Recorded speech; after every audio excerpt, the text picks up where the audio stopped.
In a surprising twist that's shaking up the political scene, former President Donald Trump has announced 3 new faces to his hypothetical future cabinet: Kristi Noem, Marco Rubio, and Elise Stefanik. Each brings their own brand of conservative values and charisma, fueling speculation about what their roles might mean for Trump's vision, and for America's future. But this announcement didn't go unnoticed. Comedian and commentator Jon Stewart has already offered a sharp take. Could Stewart be missing something crucial? So, who exactly are these choices, and why did Trump pick them? South Dakota Governor Kristi Noem, known for her staunch conservatism and resistance to COVID restrictions, could bring a fiery resolve to the cabinet. Next up is Florida Senator Marco Rubio, a former rival turned ally, who's now strategically placed to influence policy and help guide conservative stances on foreign affairs and economic recovery. Finally, New York Congresswoman Elise Stefanik, once a moderate, now a fervent Trump supporter, stands ready to represent the new face of populism within the Republican Party. But why these 3, and why now? Political insiders suggest Trump is making a calculated move, assembling a team that appeals to both traditional conservatives and his base. However, not everyone sees it that way. Stewart, always critical of Trump, has called out this choice as a clash of ambitions, hinting that such strong personalities could tear each other apart rather than work together.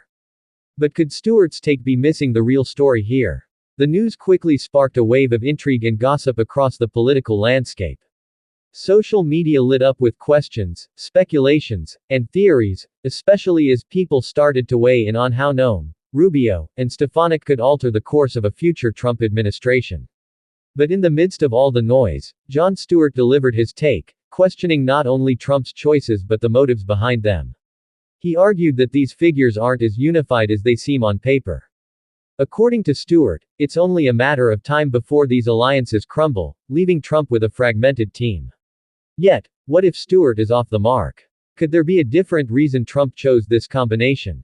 One that the public, especially his critics, haven't considered. Political insiders suggest that Trump's choice isn't about unity or cohesion. Rather, it's about creating a cabinet filled with independent powerhouses who won't hesitate to stand up for their views. A team that reflects Trump's own brand: bold, assertive, and even confrontational.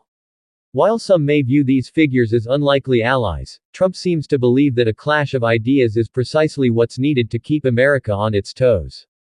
Stewart might see division, but what if that's the exact dynamic Trump wants? The tension between Rubio's conservative internationalism, Noem's hardline stances, and Stefanik's populist fervor could keep Trump's vision sharp, adaptive, and unpredictable. But with such powerful voices in one room, who will truly hold the influence? As the debate rages on, one question lingers: who will win in this political power play? Is this a strategy designed to shake things up, or a risky gamble that could backfire? Stewart's criticism raises doubts, but Trump's choices are hardly random. Each figure's background, political style, and influence suggest a broader strategy at play. And as we edge closer to understanding the future of this hypothetical cabinet, we're left wondering, who will emerge as the strongest voice?